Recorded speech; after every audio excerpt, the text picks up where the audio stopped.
बोलिए करुणा के सागर बुद्ध भगवान की जय। छत्रपति साहू महाराज की जय। बोलिए जगत गुरु संत शिरोमणि रविदास की जय। ज्ञान की देवी सावित्री बाई फूले की जय। ज्योतिबा फूले नारायणा गुरु पेरियार की जय। मौर्य वंश के दशो महाराज की जय। बोलिए हिरण्यकश्यप बलि विरोचन महाराज की जय। मान्यवर कांसीराम व सभी मूल निवासियों की जय। इन सभी को दिल में रखकर संविधान का निर्माण करने वाले विश्वरत्न बोधिसत्व बाबा साहब डॉक्टर भीमराव अंबेडकर की जय। नमो तस्य भगवतो अरहतो सम्मा संबुद्धस्य। मैं शिव कुमार सागर सभी धम्म प्रेमियों को नमो बुद्धाय जय भीम। ये जो वाकया मैं गाने जा रहा हूँ यह काल्पनिक नहीं, पूर्ण रूप से सत्य व प्रमाणित है। इसे तमाम पुस्तकों का अध्ययन कर आदरणीय ईश्वर सिंह जी ने शब्द दिया है। यह उस समय की घटना है जब हमारे देश में समता, स्वतंत्रता, बंधुत्व की भावना रहा करती थी। कोई जाति पाति, भेदभाव, ऊंच नीच, बड़ा छोटा नहीं था। सब समान थे और आपस में मिलजुल कर रहा करते थे। सोचो सोचो, कल्पना करो कैसा रहा होगा वो दृश्य। यहाँ के मूल निवासी राजा महाराजा हुआ करते थे। महाराज हिरण्यकश्यप, महाराज बलि, महाराज विरोचन, चंद्रगुप्त मौर्य एवं सम्राट अशोक सहित मौर्य वंश के 10 महाराज। परंतु हमारे देश पर मध्य एशिया से आए हुए आर्यों का आक्रमण होता है। सभी मूल निवासी राजा महाराजाओं को साथ लाए हुए मदिरा पिला पिलाकर छल कपट से मारकर उन्हें दानव राक्षस नाम दे दिया जाता है और मारने वाले को खुद को भगवान का अवतार बता दिया जाता है और सभी मूल निवासियों को बंदी बनाकर 4 वर्ण ब्राह्मण, क्षत्रिय, वैश्य, शूद्र तथा 6743 जातियों में बांट देते हैं तथा अपनी गुलामी करने हेतु कार्य बांट देते हैं। जैसे नाई हमारी हजामत करेगा, धोबी कपड़ा धोएगा, अहिर हमें दूध घी देगा, कोयरी हमें सब्जी उगा कर देगा, चमार चमड़ा छीलकर जूते बनाएगा, गणेरी भेड़ से ऊन कंबल देगा, कहार पानी भरेगा, कुम्हार घड़ा बनाएगा, लोहार कुर्सी मेज बना कर देगा, इत्यादि इत्यादि कार्य बांट देते हैं। छुआछूत की भावना चरम सीमा पर पहुंच जाती है। शूद्रों के ऊपर कहर ढाए जाते हैं। उसी समय 14 अप्रैल 1891 को मध्य प्रदेश इंदौर के महू छावनी में पिता रामजी राव के यहाँ माता भीमाबाई की गोद में एक अद्भुत बालक का जन्म होता है। बालक बड़ा होता है, स्कूल जाता है तो देखता है छुआछूत, गुलामी, अस्पृश्यता, पाखंड, भ्रमजाल में हमारा समाज जकड़ा हुआ है। यह देख बालक को कष्ट हुआ और समाज को गुलामी की जंजीरों से छुड़ाने की कसम खा लेता है और आंदोलन छेड़ देता है। समय गुजरता गया, बालक को स्कूल के बाहर पढ़ना पड़ा, पर संघर्ष करना नहीं छोड़ा। बालक की शादी हो गई, पर संघर्ष करना नहीं छोड़ा। बालक के बाल बच्चे हो गए, पर संघर्ष करना नहीं छोड़ा। बालक को पढ़ने विदेश जाना पड़ा, पर संघर्ष करना नहीं छोड़ा। बालक के बच्चे की मृत्यु हो गई, पर संघर्ष करना नहीं छोड़ा। बालक की पत्नी की भी मृत्यु हो गई, पर संघर्ष करना नहीं छोड़ा।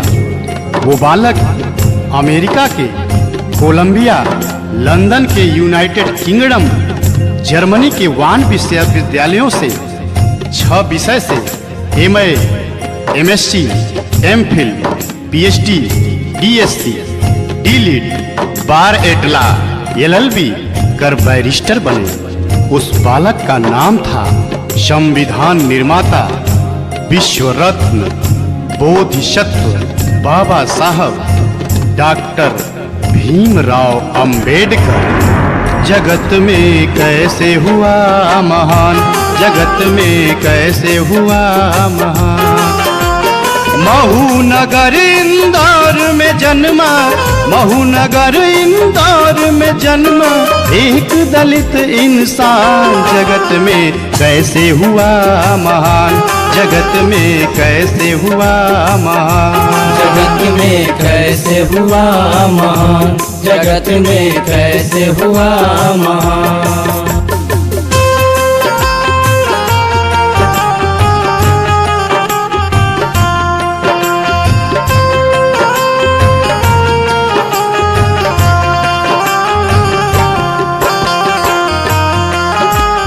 फिर बाबा साहब का बचपन बहुत ही कष्टदायक गुजरता है। कैसे? अछूत में बचपन बीते, पढ़ते जख्मों को सीके। कहीं पानी नहीं मिलता, गला पानी बिन सूखे। कहीं पानी नहीं मिलता, गला पानी बिन सूखे। मदरसा पढ़ने जाते, सब छुआछूत मनाते। बैठ के बाहर सोचो, कैसे वो ध्यान लगाते। बैठ के बाहर सोचो, कैसे वो ध्यान लगाते। सबको समान बनाने का था, सबको समान बनाने का था। दिल में भरा तूफान, जगत में कैसे हुआ महान, जगत में कैसे हुआ महान। जगत में कैसे हुआ महान, जगत में कैसे हुआ महान।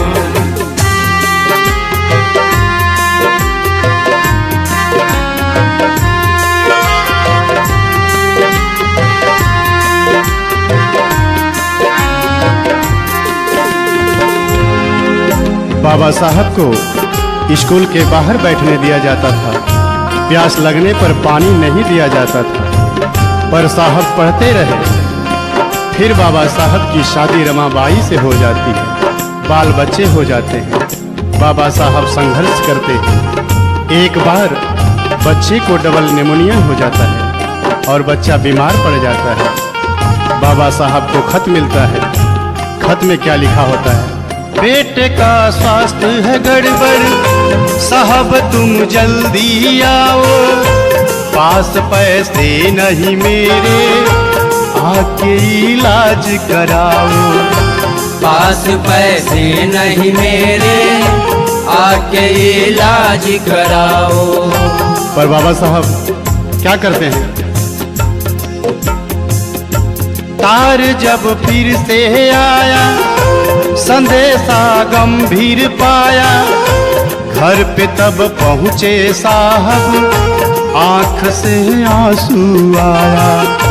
घर पे जब पहुँचे साहब आँख से आंसू आया। बाबा साहब ज्यों ही चौखट लांघते हैं क्या देखते हैं? धन के अभाव में राज रतन, दवाया भावों में राज रतन छोड़ चुका था प्राण। जगत में कैसे हुआ महान, जगत में कैसे हुआ महान, जगत में कैसे हुआ महान, जगत में कैसे हुआ महान। बाबा साहब जिस बेटे को कहते थे तू मेरा शेर है, तू मेरा पिए है, तू बड़ा होकर तुम्हें मेरा एक बहुत बड़ा काम करना है, वही बेटा आज चल बसा। बाबा साहब बेटे की लाश को वहीं छोड़ पत्नी रमाबाई से कहते हैं, रामू मैं जा रहा हूँ। यह सुन गांव वाले बोल पड़ते हैं, अम्बेडकर तू कैसा बाप है। बेटा दवा के अभाव में चिल्लाता रहा, छटपटाता रहा, तुम्हारा नाम ले लेकर एक एक साथ गिनता रहा। तुम नहीं आए और आज आए भी तो मरने के बाद, वो भी बिना अंतिम संस्कार किए जा रहे हो। तो बाबा साहब कहते हैं, क्या कहते हैं? मेरी है क्या मजबूरी ऐसे कैसे मैं बताऊं, मेरा जाना है जरूरी कैसे सबको समझाऊं। मेरा जाना है जरूरी कैसे सबको समझाऊं। दिल में मेरे कसक है काश थोड़ा पहले आते, कम से कम लाल से अपने बात दो ही कर पाते। कम से कम लाल से अपने बात दो ही कर पाते। मैं ना पहुँचा कितने मरेंगे, मैं ना पहुँचा कितने मरेंगे, सब है मेरी संतान। जगत में कैसे हुआ महान, जगत में कैसे हुआ महान, जगत में कैसे हुआ महान, जगत में कैसे हुआ महान। बाबा साहब कहते हैं, अगर मैं आज नहीं पहुंचूंगा तो जैसे मेरे साथ हुआ है सबके साथ होगा। इसी तरह पैसे के अभाव में, दवा के अभाव में सबके बच्चे मरेंगे और इसी तरह हर बाप के पास पैसे नहीं होंगे कि वो दवा करा सके और अपने बेटे का अंतिम संस्कार कर सके। ये जो अगली कड़ी मैं गाने जा रहा हूँ, ये हमारी समस्त माताओं बहनों को एक संदेश है कि अगर कोई पुरुष पति अगर महान बनता है तो वो उसमें स्त्री का, नारी समाज का बहुत बड़ा योगदान होता है। बाबा साहब को भी महान बनाने वाली उनकी पत्नी रमाबाई को सारा श्रेय जाता है। उस माता रमाबाई को करोड़ों करोड़ों बार नमन। वो रमाबाई साहब से क्या कहती है? अंतिम संस्कार करन को साहब से ये फरमाया, कुछ पैसे हैं तो दे दो, रमा ने हाथ बढ़ाया।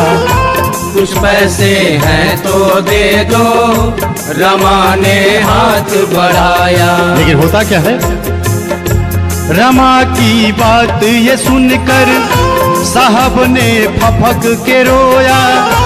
बात तब समझी रमा ने साहब को धीरज धराया। बात तब समझी रमा ने साहब को धीरज धराया। बेटे को साड़ी में लपेटे, बेटे को साड़ी में लपेटे चली रमा शमशान। जगत में कैसे हुआ मान, जगत में कैसे हुआ मान, जगत में कैसे हुआ महान, जगत में कैसे हुआ महान।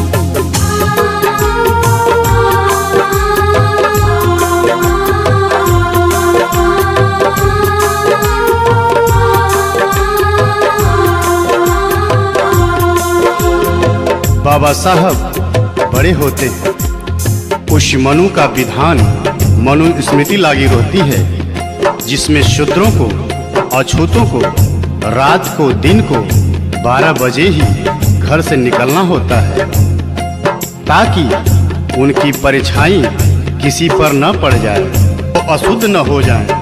थूकने के लिए गले में मटकी लटका दिया जाता था, कमर में झाड़ू बांधकर चलना पड़ता था।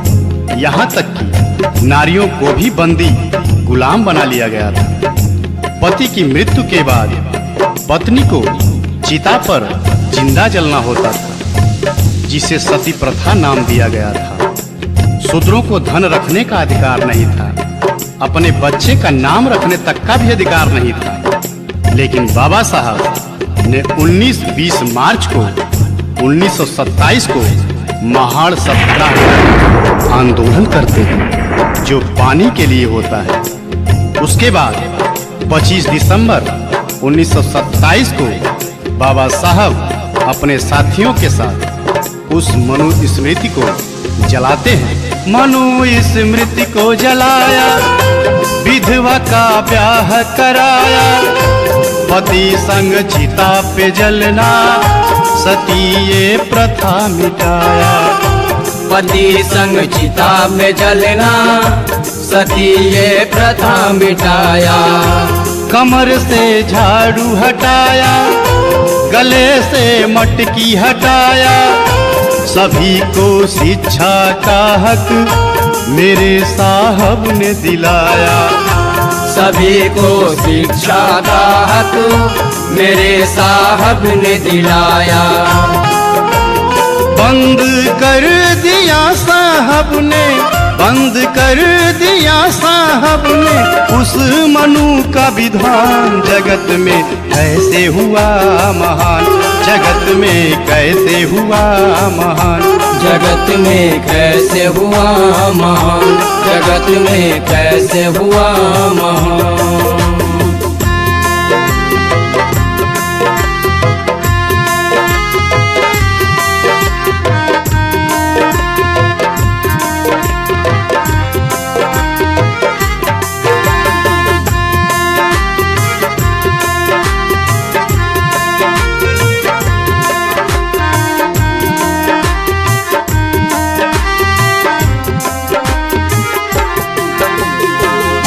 इसके बाद बाबा साहब गोलमेज सम्मेलन में पहुंचकर 4 मांग रख देते हैं। पहला, वयस्क मताधिकार। दूसरा, जनसंख्या के आधार पर पर्याप्त प्रतिनिधित्व। तीसरा, 2 मत का अधिकार। चौथा, पृथक निर्वाचन क्षेत्र। साहब की यह मांग सुनकर सभी बौखला जाते हैं और साहब को जान से मारने की धमकी देना शुरू कर देते हैं। पर साहब साफ कह देते हैं, मैं रहूं या ना रहूं, पर मैं दलितों को, शोषितों को, उनको उनका हक दिलवा कर ही मानूंगा। यह सुन गांधी आमरण अनशन पर बैठ जाते हैं। फिर साहब के नहीं मानने पर मनुवादी दलितों, शोषितों की झोपड़ी जलाना शुरू कर देते हैं, मारना पीटना, इज्जत लूटना शुरू कर देते हैं। तब बाबा साहब कहते हैं, जब मेरा दलित समाज ही लूट जाएगा, नहीं रहेगा, तो मैं किसके लिए लड़ूंगा। यह सोच बाबा साहब समझौते के लिए तैयार हो जाते हैं। उनकी केवल एक मांग, वयस्क मताधिकार मिलता है। शेष 3 की जगह आरक्षण पास किया जाता है। पहले जिसके पास संपत्ति थी, पढ़ा लिखा था, वही वोट देने का अधिकारी था। पर अब 18 वर्ष से ऊपर के सभी लोग वोट देने के अधिकारी हो गए।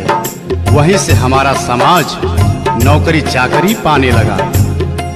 बाबा साहब की चारों मांगे नहीं पूरी हुई। आंख में आंसू लेकर बाबा साहब समझौते पर हस्ताक्षर करते हैं। पूना में यह समझौता दिनांक 24 सितंबर 1932 को हुआ, जिसको पूना पैक्ट नाम दिया गया। आंख में आंसू लेके साहब ने कलम उठाया, करके संतोष वहीं पर गांधी की जान बचाया। करके संतोष वहीं पर गांधी की जान बचाया।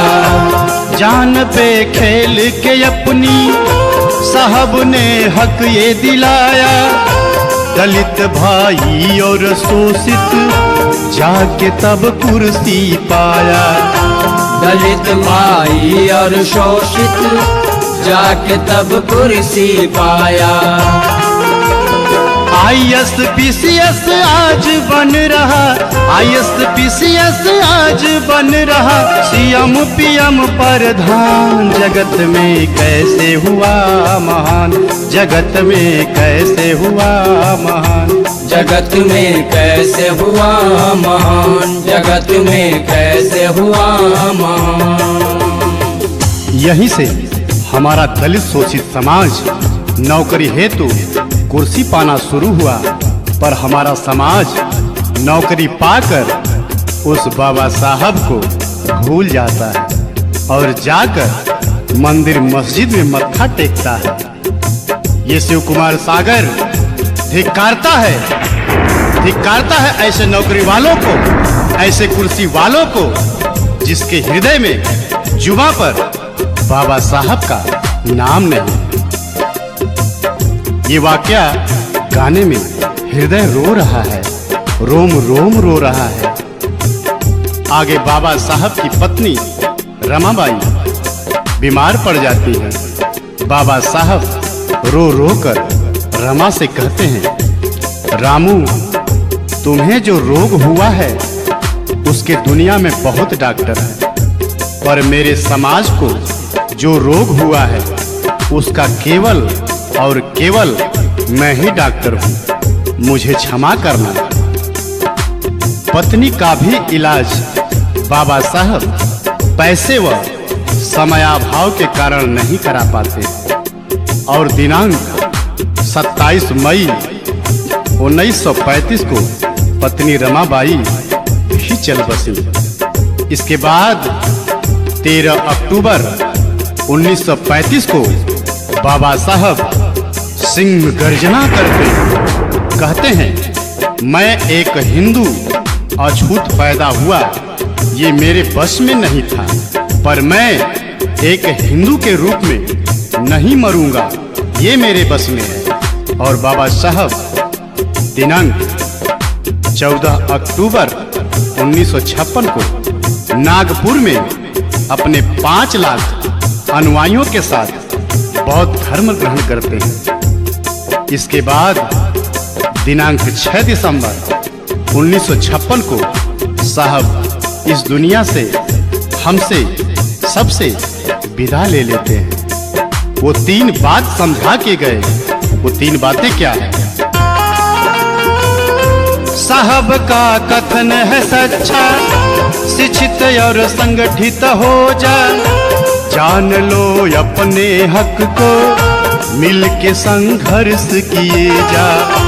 जान लो अपने हक को, मिल के संघर्ष किए जा। हमको सम्मान दिया है, जग में पहचान दिया है, बन के बौद्धिष्ट ये जीवन जगत के नाम किया है। बन के बौद्धिष्ट ये जीवन जगत के नाम किया है। जाते जाते दे गए साहब, जाते जाते दे गए साहब, हमें सफल संविधान। जगत में कैसे हुआ महान, जगत में कैसे हुआ महान। महू नगर इंदौर में जन्मा, महू नगर इंदौर में जन्मा, एक दलित इंसान। जगत में कैसे हुआ महान, जगत में कैसे हुआ महान, जगत में कैसे हुआ महान, जगत जगत में कैसे हुआ महान।